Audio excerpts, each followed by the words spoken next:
안녕하세요. 김영민의 명품 주식 아카데미. 축하 멘트. 네. 축하를 너무 많이 받아가지고 몸둘 바를 모르겠네요. 네. 방송 시간에 자꾸 또 누구 닮았어요? 저를 닮았다고는 하는데 아직은 뭐 누굴 닮았는지 잘 모르겠네요. 다행인 거겠죠? 다행이죠. 네. 알겠습니다. 자, 네. 지난주에 우리가 주제로 FOMC에 대해서 배워봤는데 그렇죠.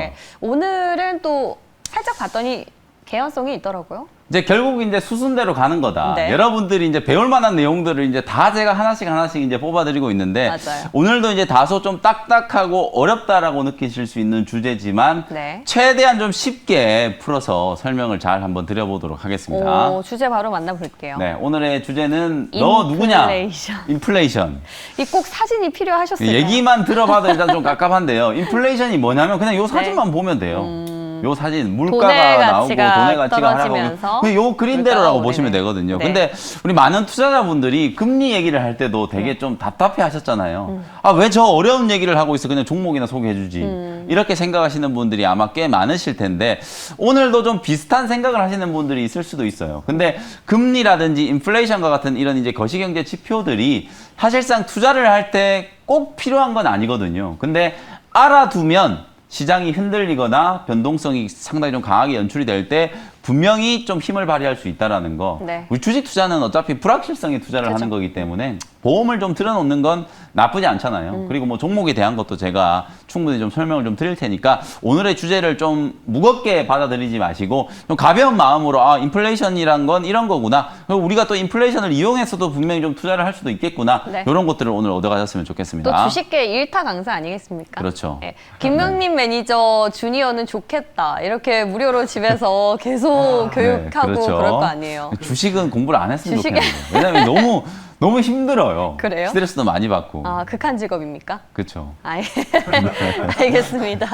자, 인플레이션의 주제를 갖고 오늘 첫 문을 열게 됐는데, 네. 그럼 인플레이션 뭐 정의부터 보나요? 네. 인플레이션이 뭐냐? 네. 너 누구냐부터 일단 알아보도록 하겠습니다. 인플레이션이란 가장 쉽게 우리가 사전적인 의미로 방금 그림에서도 보셨다시피 물가는 올라가고 돈의 가치는 떨어지는 거. 요게 이제 인플레이션이에요. 근데 돈의 가치가 떨어지면서 그쵸. 물가가 오르는 거죠. 글을 봐도 네. 그냥 뭐 글은 알겠는데 네. 사실 무슨 내용인지 쉽게 와닿지가 않아요. 그래서 네. 밑에 이제 비유를 해보면 한마디로 얘기하면 이제 물가는 올라가고 돈의 가치는 떨어진다라는 게 화폐의 이제 구매력이 이제 감소를 하는 현상을 얘기하는 거거든요. 쉽게 예를 들면 우리 작년에 이제 코로나19 때문에 파를 직접 길러서 드신 분들이 되게 많았어요. 대파가 가격이 워낙 폭등을 하다 보니까 진짜로, 예. 직접 이제 길러서 드신 분들이 많았는데 핫테크. 쉽게 예를 들면 그래요. 대파 한 단에 2,000원 하던 게 갑자기 하루아침에 5,000원으로 급등하는 거예요. 그러면 거꾸로 생각해서 내가 5,000원을 들고 있었을 때는 얼마 전까지만 하더라도 대파 단을 2.5단을 살 수 샀는데. 있었잖아요. 그쵸. 그죠? 근데 지금은 한 단밖에 못 사는 거니까 이게 화폐의 구매력이 떨어진 거예요. 실질적으로 5,000원이라는 돈의 가치가 물건으로 교환을 하려다 보니까 원래는 대파 2.5단을 받을 수 있었는데 인플레이션 때문에 지금은 대파 한 단밖에 못 받는 거. 그러니까 이제 시장에서 2,000원으로 파를 못 산다는 거예요. 그렇죠. 그만큼 값어치가 떨어져서. 맞습니다. 그만큼 돈의 가치가 떨어졌기 때문에 이 인플레이션을 얘기를 하는 거거든요. 실제 이제 이런 현상이 생길 때 어떤 문제들이 이제 생기는지를 조금 뒤에 이제 설명드리면 여러분들 충분히 조금 더 쉽게 이해하실 수 있을 거라고 보고요. 네. 다음 슬라이드 한번 보겠습니다. 원인. 그래서 인플레이션이 나타나는 원인이 뭘까? 하나하나 제가 설명해 드리는 거 아마 들어보시면 지금 여러분들이 경험하고 있는 많은 것들, 투자를 하면서 여러분들이 여기저기서 들은 얘기들이 여기 다 있을 거예요. 네. 자, 첫 번째는 이제 수요 인플레이션. 무슨 얘기냐면 경제가 상당히 좀 안 좋다가 쉽게 예를 들면 작년에 코로나19 때문에 경제가 박살났잖아요. 근데 경제가 살아나니까 소비 심리가 막 회복되죠. 수요가 크게 늘어났는데 공급이 따라가지 못하는 거예요. 그렇죠. 이게 이제 가장 대표적으로 반도체잖아요. 반도체 쇼티지. 공급이 막 늘어났는데 수요가 막 늘어났는데 공급이 못 따라가니까 여러 가지에서 문제가 생기잖아요. 이런 걸 우리가 수요 인플레이션이라고 한다. 요게 이제 인플레이션의 하나의 원인이라는 거고요. 그다음에 비용 인플레이션. 요것도 여러분들이 요즘에 많이 들어보셨을 거예요. 철강주, 구리 맞아요. 이런 관련된 종목들 주가가 급등한 이유가 원자재 가격이 급등하니까 당연히 그 원자재를 이용해서 제품을 만드는 기업들의 생산 단가가 올라갈 수밖에 없죠. 그러니까 당연히 원자재 가격 상승이 물가 상승으로 이어져서 그게 이제 비용 인플레이션으로 작용을 하는 거겠죠. 그리고 또 보시면은 전기료, 가스료 등 공공요금이 인사되는 거 이것도 마찬가지예요. 실제로 이제 가스료가 올라가고 전기료가 올라가고 여기에 하나 더 추가를 한다면 유가가 올라가는 거. 국제 유가가 올라가면 거의 모든 게 다 같이 올라간다라고 생각하시면 돼요. 요즘에 이게 유가가 한 70달러 그렇죠. 배럴당 이제 WTI 기준으로 있죠. 배럴당 70달러 근처에서 지금 네. 왔다 갔다 하고 있으니까 유가가 작년만 하더라도 20달러 밑으로 떨어졌을 때도 그러니까. 있었잖아요. 그 정도로 이제 몇 국제 배예요. 유가가 올라가니까 원유를 정제하고 그 정제한 화합물에서 이제 원료를 쓰는 기업들 같은 경우에는 원가 부담이 당연히 올라갈 수밖에 그렇죠. 없는 거죠. 그래서 전기, 가스, 유가 뭐 이런 에너지, 공공요금이 인상되는 것도 인플레이션의 하나의 원인이 될 수 있고요. 실제로 또 하나가 노동력 부족이라는 게 사실 지금 일을 하려고 하는 사람들 되게 많잖아요. 근데 미국에서는 되게 좀 특이한 일이 일어나고 있는 게 예. 실업급여를 지급해주고 있거든요. 그죠, 예. 일주일에 이제 주에서 주는 것까지 받으면 최대 600달러까지 실업급여를 받을 와. 수 있어요. 그럼 한 달이면은 거의 한 240달러니까 많이 한 받네요. 250에서 300만 원 정도 되는 예, 거거든요. 예. 그러면 일을 할까요, 안 할까요? 안 하고 그냥 실업급여만 받아도 되는 거예요. 그러니까 그래서 9월 달까지는 실업급여가 지금 계속 지급이 되기 때문에 그래서 요즘에 고용지표 발표를 해보면 그러니까 실업수당 청구건 그렇죠. 수는 계속 줄어드는데 줄어드는데 실질적으로 고용을 맞아요. 한 사람은 없는 이런 맞아요. 기이한 실업률은 현상이. 오히려 계속해서 4% 이상을 유지를 맞아요. 하고 있는 그런 네. 상황이거든요. 만약에 그렇게 됐을 때 기업의 입장에서는 그러면 어쨌든 일자리가 필요한데 일하는 사람이 필요한데 일을 안 하려고 하면 어떻게 해야 될까요? 일을 하게 만들려면 돈을 임금을 많이 그렇죠. 줘야겠죠. 돈을 많이 줘야 일을 하는 거 아니에요. 미국으로 가서 일을 해야겠다. 내가 실업급여를 받는 것보다 네. 월급을 더 많이 줘야 그래도 일을 한번 해볼까라는 생각이 들잖아요. 그래서 당연히 지금 임금도 올라간다는 거예요. 그럼 임금도 상승하면 역시나 요 임금이 상승한 걸 또 기업하는 사람들은 물가에 임금 반영이 상승한 걸 되겠죠. 그대로 놔두지 않고 만들어내는 제품 가격으로 전이를 시키겠죠. 그러면 요것 또한 물가 상승의 원인이 될 수 있는 거예요. 요런 종합적인 상황들 제가 지금 최근에 나타나고 있는 일련의 상황들을 비유해서 여러분들께 말씀드렸잖아요. 요런 모든 것들이 다 반영이 되면서 인플레이션의 원인이 되고 있다라고 생각하시면 될 것 같아요. 그만큼 실제로 우리가 지금 경제 현상에서 많이 목격할 수 있는 부분들이 지금 발생을 하고 있는 상황이기 때문에 요즘에 우리가 주식 투자를 할 때 인플레이션 얘기를 정말 많이 하는 게 바로 이런 이유들 때문이라고 생각을 하시면 될 것 같고요. 네. 다음 슬라이드 또 한번 보겠습니다. 그런데 문제는 이거죠. 우리가 금리 얘기할 때도 마찬가지고 왜 자꾸 금리 얘기만 하면 주식 투자자들은 우려. 두려워할까? 근데 인플레이션도 마찬가지로 자꾸 인플레이션을 얘기를 하면 두려워해요. 그 이유가 작년부터 지금까지 금리 인플레이션 얘기만 나오면 시장이 조정을 받았잖아요. 그것도 제법 크게 강하게 조정을 좀 받았기 때문에 금리 인플레이션을 왜 우리가 두려워하는지를 내면을 한 번 더 자세히 좀 이게 들여다보자는 거예요. 사실 참 괴리감이 느껴지는 대목인 네. 게 시장은 인플레이션에 대해서 뭔가 두려워하지만 네. 사실 경제 전반에 봤을 때는 인플레이션이 그다지 나쁜 그렇죠. 맞아요. 시그널은 아니에요. 맞습니다. 경제가 회복되고 있다는 그렇죠. 건데 경제 다만 회복의 시그널일 수 있는 맞아요. 거거든요. 돈이 주식시장에서 있던 돈이 다시 은행으로 나갈 수 있기 때문에 맞습니다. 시장은 약간 발작을 하는 것 그렇죠. 같아요. 그래서 사실 이 인플레이션을 두려워하는 이유, 자, 화폐 가치 하락으로 실질적인 구매력이 감소한다. 아까 제가 대파 한 단 가격을 가지고 이제 비교를 해드렸잖아요. 이런 현상이 생기면 어떤 일이 벌어지는가? 소득 격차가 일단 심해지는 거예요. 돈이 많은 사람들은 별로 상관이 없어요. 그렇죠. 근데 돈이 없는 사람들은 더 팍팍해질 수밖에 없죠. 소득 격차가 심해지고 부익부 빈익빈 현상이 심화되면 경제 구조에 분명히 문제가 생기기 때문에 전반적인 이제 경제에 악영향을 미치는 거라고 보시면 될 것 같고요. 그다음 상품 가격이 상승을 하면 우리나라처럼 이제 수출 경쟁력을 수출로 먹고 사는 나라 입장에서는 어떤 현상이 생기냐면 수출 경쟁력이 떨어지는 거예요. 상품 가격이 많이 올라가서 이제 수출하는 단가가 비싸져 버리면 물건값이 비싸지니까 경쟁력이 없죠. 구매를 안 하려고 할 거예요. 경쟁력이 떨어지는 거거든요. 그러다 보면 무역 수지 적자의 이제 원인이 되면서 또 경제에 안 좋은 타격을 또 미칠 수밖에 없는 거고. 그다음에 가장 문제가 바로 이거예요. 자산 버블의 시그널. 보통 우리가 이제 과거의 역사적인 경험으로 자본주의 사회에서 인플레이션이 생기면 꼭 이렇게 자산 버블이 수반되더라. 그런 많은 경제적인 어떤 역사적인 경험들을 해왔기 때문에 인플레이션이라고 하면 자산 버블이 언젠가는 터질 거다라는 암묵적인 두려움을 갖고 있는 거예요. 그래서 주식시장이나 부동산 시장이 인플레이션 때문에 버블이 빵 하고 터지면 경제 위기가 올 수 있다라는 그런 두려움들을 투자자들이 다 갖고 있다는 얘기거든요. 인플레이션을 인해서 실물 자산을 계속 선호하게 되죠. 아까 말씀드렸던 것처럼 돈의 가치가 떨어지니까 돈을 금이나. 그냥 들고 있는 것보다는 금이나 그쵸. 부동산이나 안전 이런 걸로 쪽으로 이제 가겠죠. 가지고 있으려고 하는 거예요. 그러면 그런 거에 대한 수요가 막 늘어나니까 화폐의 어떤 구매력은 떨어지는데 자산 가치는 계속 올라가는 버블이 끼는 거잖아요. 그렇게 되다가 어느 순간 버블이 빵 하고 터져버리면 부동산 시장 붕괴되고 주식 시장 붕괴되는 그런 경험들을 우리가 많이 봐왔기 때문에 인플레이션 얘기만 나오면 우리가 본능적으로 이 자산 버블에 대한 두려움을 가지고 있다. 그래서 이 자산 버블의 시그널이기 때문에 요거를 이제 주식 시장에서는 상당히 좀 안 좋아한다. 이렇게 이제 생각하시면 될 것 근데 같고요. 모두가 우려하고 있을 때 버블은 터지지 않는다고 그렇죠. 하더라고요. 사실은 대비가 이제 가능하기 때문에. 요런 얘기를 한다라는 것 자체가 시장이 아직까지는 좀 건전하다라는 거. 살만하다. 정말 우리가 다들 잊고 진짜 있을 네, 때. 광풍이 불어가지고요. 정말 열강을 하고 아무도 이제 정신을 못 차리고 그럴 매수 때. 매수 매수만 외칠 때 그때가 어찌 보면 진짜 좀 위험한 시그널이거든요. 자, 다음 슬라이드 한번 보겠습니다. 그래서 주식시장과 인플레이션의 관계를 조금 더 구체적으로 본다면 올해 상반기 때 이제 가장 뜨거웠던 하두가 어쨌든 인플레이션이었잖아요. 코로나19 백신 효과로 경제 봉쇄가 이제 완화가 되거나 혹은 또 해제가 되는 나라들이 상당히 많았죠. 그리고 올해 이제 세계 경제 성장률이 한 5.6에서 6% 정도를 이제 기록을 한다. 그러면서 작년에 이제 워낙 경제가 안 좋았으니까 우리가 이제 기저 효과라는 건 작년이 그만큼 많이 낮았다라는 거예요. 기준이 되는 작년 숫자가 워낙 낮았으니까 작년 대비 올해에 몇 프로 올랐다, 몇 프로 증가했다 이런 걸 판단을 할 때 작년에 기준이 되는 게 워낙 낮았으니까 그걸 우리가 이제 상대적으로. 기저 효과라고 하는 거거든요. 네. 거꾸로 작년에 기준이 워낙 높았다면 이걸 뭐라고 하냐면 기고 효과라고 하거든요. 그만큼 지금 인플레이션이라든지 경제 성장률이라든지 모든 것들이 다 높게 나오는 이유는 작년 상반기 때 그만큼 안 좋았다. 좋아서. 그래서 이제 기저효과를 분명히 좀 감안을 해야 된다라는 거. 그리고 가파른 경제 성장에 따른 이제 후폭풍. 사실상 앞서 말씀드렸던 것처럼 자산 버블이라든지 경제 이제 과잉 투자 이런 것들이 분명히 좀 문제가 될 수 있다라는 거. 인플레이션은 곧 금리 인상을 예고한다. 이것 때문이죠. 그렇죠. 사실. 사실 이제 가장 핵심은 요거라고 보시면 돼요.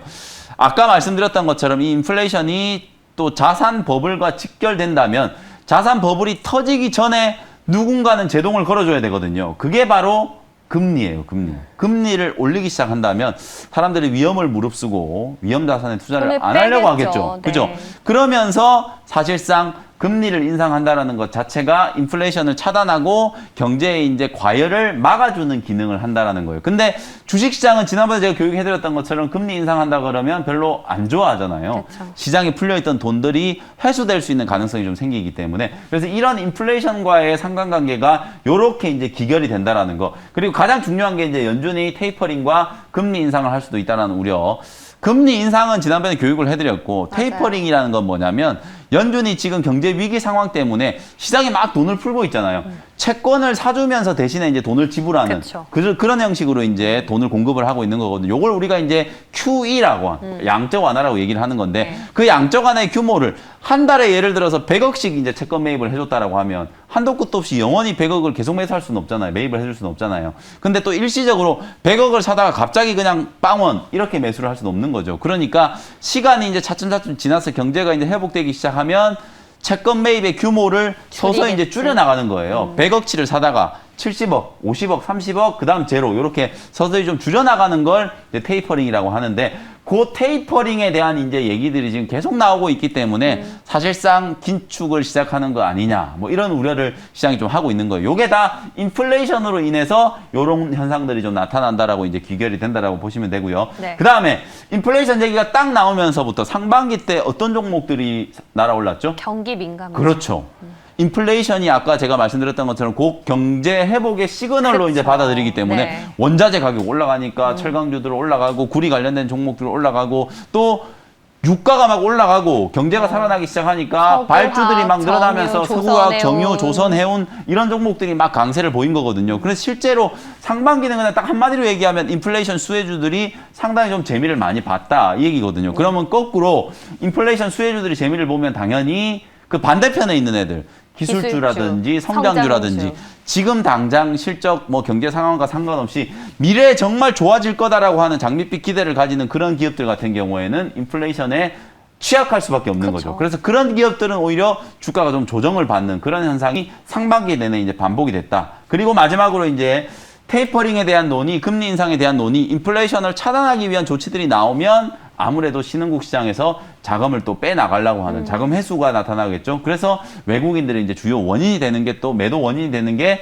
인플레이션이다. 이렇게 이제 생각을 하시면 되겠습니다. 이 한 판만 봐도 정리가 그렇죠. 끝나네요. 요것만 보시면 사실 이게 제가 이제 서두에도 말씀드렸다시피 예. 인플레이션이라고 하면 되게 어렵게 생각들을 하시는데 지금 우리가 실제로 겪고 있는 일들이거든요. 네. 그 일들과 여러분들이 하나씩 좀 대응을 좀 해보시면 조금 더 쉽게 이해를 하실 수 있을 네. 것 같고요. 넘겨볼까요? 네, 다음 슬라이드 또 한번 보겠습니다.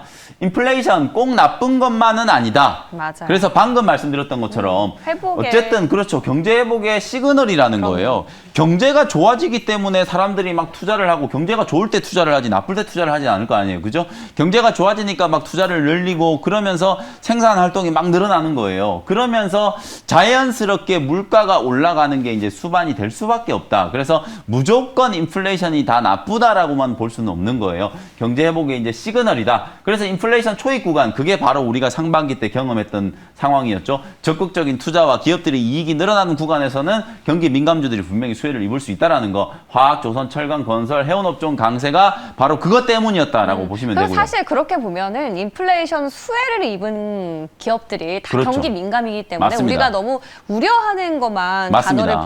초점을 볼 필요는 없어요. 다만 이제 이 인플레이션의 강도가 어느 정도냐에 따라서 그건 중요하죠. 사실상 이제 속도라든지. 물가가 막 폭등을 해가지고요. 네. 파 한 단에 이제 2,000원 하던 게 막 한 3만 원 한다. 이러면 정말 큰일 나겠죠. 극단적이네요. 라면 하나가 1,000원짜리가 막 10,000원이 된다. 이러면은 정말 심각하죠. 경제가 심각한 위기가 생기는 거거든요. 네. 그래서 제가 여러분들께 하나 이제 단서를 말씀드리는 게 오. 인플레이션 상황 하에서도 경제가 상당히 안정적인 성장을 했던 소위 말해서 우리가 골디락스의 시대라는 표현 많이 들어보셨을 거예요. 예. 자본주의 경제가 그런 식으로 성장했던 기간도 상당히 많이 있었기 때문에 지금도 그런 상황을 분명히 예견을 할 수 있다는 거죠. 저는 인플레이션 그리고 금리 인상에 대해서 여전히 상당히 시장이 좀 우호적인 상황이다라는 걸 여러분들께 계속 말씀드리는 네. 이유가 실제로 어찌 보면 이런 거죠. 금리를 과연 정말 우리가 걱정하는 것처럼 빨리 올릴 수 있을까? 그리고 테이퍼링을 정말 공격적으로 할 수 있을까? 제가 아까 말씀드린 단어 중에 이제 기저효과라는 단어가 있잖아요. 작년에 워낙 안 좋았기 때문에 지금 좋아 보이는 건데 그 기저효과가 사라지고 나면 하반기 때 과연 이 세계 경제의 상황이 어떨까? 지금 막 변이 바이러스도 나온다 그러고 경제도 투자를 하려는 사람 안 하려는 사람 갈리기 시작하고 있거든요. 네. 그런 상황들이 하반기 때 돼서도 우리가 인플레이션을 걱정할까 아니면 오히려 침체를 걱정할까 누구도 장담할 수 없는 상황이거든요. 그래서 지금 너무 지나치게 인플레이션에 대한 우려, 금리 인상에 대한 우려를 하는 건 좋지 않은 상황이다, 좋지 않은 생각이다라는 걸 꼭 말씀드리고 싶고 예. 그리고 실제로 경제가 이런 인플레이션 상황 하에서도 안정적으로 성장할 수 있는 그런 구조도 분명히 만들어질 수 있다는 거예요. 골디락스라는 단어가 여기 보이는 이제 체기에서 따온 거거든요. 네. 골디락스와 이제 세 마리의 곰 여기서 이제 따온 이제 표현인데 아주 뜨겁지도 아주 차갑지도 않은 경제 상황을 의미하는 게 바로 이제 골디락스라는 거거든요. 지금 우리가 맞이하고 있는 이 경제 상황이 어찌 보면은 골디락스 상황일 수도 있다라는 거예요. 경제가 완만하게 회복하면서 물가도 안정적으로 관리할 수 있는 그런 네. 시대일 수도 있기 때문에 우리가 너무 미리부터 지레 겁먹을 필요는 없다. 그 말씀을 꼭 좀 드리고 싶고요. 연준의 맥점이 여기 있는 거죠. 그렇죠. 연준은 지속 가능한 요걸 꾸준하게 그렇죠. 지금 유지를 해가면서 완만한 성장. 그렇죠. 시간 벌기를 아마 분명히 하반기까지도 예. 계속 할 거다. 네. 저는 이제 그런 생각이고요. 다음 슬라이드 한번 보겠습니다. 그래서 인플레이션에 대처하는 우리의 자세. 최근에 이제 골드만삭스가 인플레이션에 유망한 아시아 주식을 선정했는데요. 그 중에 우리나라 기업들이 이제 이름에 올린 기업들이 이제 이런 회사들이 있어요. 어떤 회사들이냐면 물가 상승 압력을 이제 버텨내고 인플레이션 상황에서 오히려 생존할 가능성이 이제 높은 기업들이 이런 회사들이 있다는 거거든요. OCI가 들어가 그렇죠. 있네요. 첫 번째 OCI, 태양광 패널 예. 만드는 기업이죠. 그다음에 코스모 화학, 기초화학 소재, 그리고 이제 하이니켈 같은 이런 2차전지 네. 소재 만드는 회사. 두산 인프라코어 뭐 다들 아실 거고 사마 알미늄도 들어가 있어요. 그다음에 요런 네 개의 기업들은 왜 이제 골드만삭스가 인플레이션에 유망한 기업이라고 선정을 했냐면 마진 압박이 적다는 거예요. 실제로 인플레이션이 생기면 원가가 계속 올라가기 때문에 그 마진 압박이 생길 수밖에 없잖아요. 근데 요 회사들은 마진 압박이 작다라는 건 뭐냐면 원가가 올라가는 걸 판매하는 가격에 전이를 쉽게 할 수 있는 기업들. 그만큼 시장의 지배력이 강하다거나 가격 조절 능력을 가지고 있는 회사들이라는 거거든요. 그래서 이런 회사들이 인플레이션 시기에 주목을 받을 수 있다. 특히나 뭐 OCI나 두산 인프라코어는 네. 중대형주들 여러분들 충분히 잘 아실 수 있을 만한 종목인데 예, 예. 코스모 화학이라든지 사마 사마 알미늄 알미늄. 같은 이런 소형주들이 포함되어 있다는 건 상당히 좀 이례적이죠. 그러네요. 그래서 이런 기업들을 여러분들이 좀 잘 참고를 해보시면 좋을 것 같고 네. 그다음 SK 지주회사 SK는 그야말로 이제 투자회사라고 생각하시면 되거든요. 요 지주회사 SK, 그다음에 금호타이어 최근에 많은 관심을 좀 받고 있는 종목이죠. 현대제철, 한국조선해양, 롯데쇼핑 이런 종목들은 영업 레버리지. 쉽게 얘기하면 영업 레버리지는 이런 거예요. 제가 상당히 좀 좋아하는 표현 중에 하나인데요.